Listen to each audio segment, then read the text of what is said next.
sommes aujourd'hui un groupe d'enseignants-chercheurs venant de l'USTHB et de la faculté de biologie et de la faculté, certains sont venus de la faculté de l'INA, SLV, et d'autres sont de Boumerdes également, et de l'École nationale supérieure vétérinaire. Et nous nous sommes réunis dans le centre de recherche sur les analyses physico-chimiques de Bousmaïl, le CRAPC, qui nous ont sollicité pour réaliser une formation d'une journée sur l'expérimentation animale et précisément sur les bonnes pratiques en expérimentation animale. Et à mon sens, la journée a été réussie puisqu'il y avait des apprenants. Ces apprenants sont véritablement des chercheurs qui sont permanents au niveau du CRAPC et qui ont suivi la formation de près. Et pendant cette formation-là, il y a eu la matinée où on avait fait quelques conférences essentielles pour donner un aperçu général sur l'expérimentation animale, son historique, la législation qui la régit, les bonnes pratiques, l'éthique de l'expérimentation animale, l'importance de cette expérimentation animale vis-à-vis des résultats de recherche et de leur fiabilité. Et l'après-midi, nous avons procédé à des petites séances, des séances successives de pratique sur l'animal.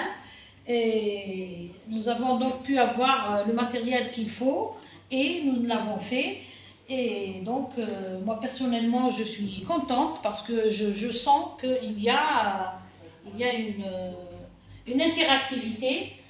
Et voilà, donc on espère que ce genre de formation vont se répéter et il faudrait qu'on arrive à se connaître mieux entre le centre de recherche, l'université, parce que dans les centres de recherche, il y a des chercheurs, à l'université, il y a des enseignants-chercheurs. Donc dans les centres, c'est des chercheurs permanents, mais à qui il y a probablement un manque.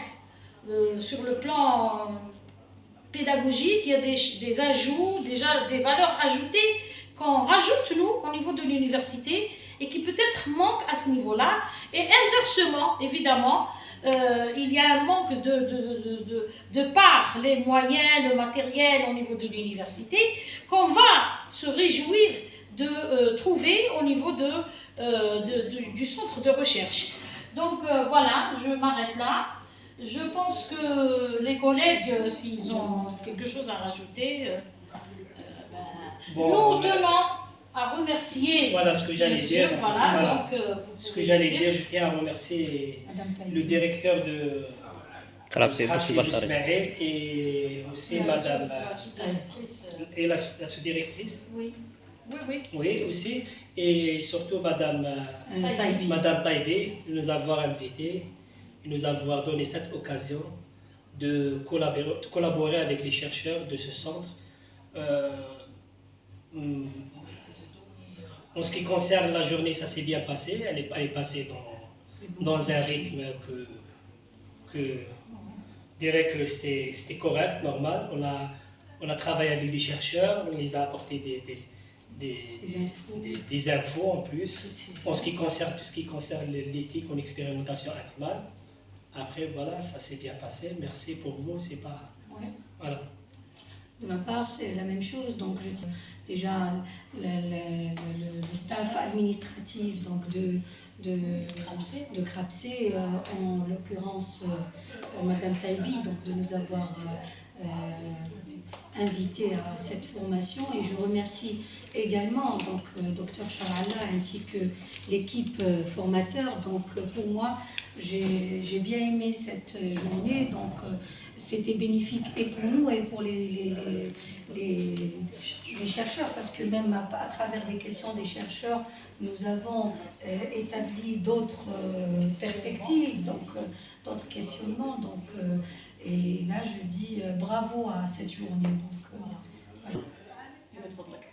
ce que je peux dire en fait, c'est qu'aujourd'hui on a co-organisé avec l'Association algérienne des sciences en expérimentation animale une journée sur l'expérimentation, l'éthique en expérimentation animale. On a fait profiter les chercheurs du CRAPC. Et bien entendu, on va remercier le directeur puisqu'il a accédé justement il nous a donné son accord justement pour cette formation. Je suis un petit peu déçue que tout le monde, que le directeur ne soit pas là parce que je sais qu'il est en mission. Le directeur adjoint également est occupé ailleurs. Mais ce que je dois et je me dois de remercier l'association, les membres de l'association, parce que ils font, je fais partie de leur laboratoire quand même, et je dois spécialement remercier le professeur Farid Ahmar, qui restera ma promotrice, d'accord? C'est une grande dame. Et ce que je peux dire en fait, c'est que cette association, c'est des gens, toutes les personnes, que ce soit les hommes, les femmes, les moins jeunes, les plus jeunes, enfin, c'est des personnes qui se sont investies, c'est des personnes qui croient en ce qu'ils font. Et j'aimerais qu'en fait qu'il y ait beaucoup plus d'adhérents, que cette formation ouvre un petit peu les horizons aux gens, aux chercheurs essentiellement, et qu'on puisse travailler selon les bonnes pratiques et qu'on puisse un peu rattraper ce qui se passe, chevaucher, peut-être rattraper un petit peu ce qui se passe à l'étranger pour être dans les normes, j'allais dire. Donc je remercie tout le monde et puis j'espère qu'on aura l'occasion de faire ça à Tipaza. D'accord, Inch'Allah. Voilà, et bah oui, forcément, et on invitera un peu plus de monde. Voilà. Et puis on partagera le savoir-faire de toutes les personnes qui sont intégrées dans l'association. Et merci.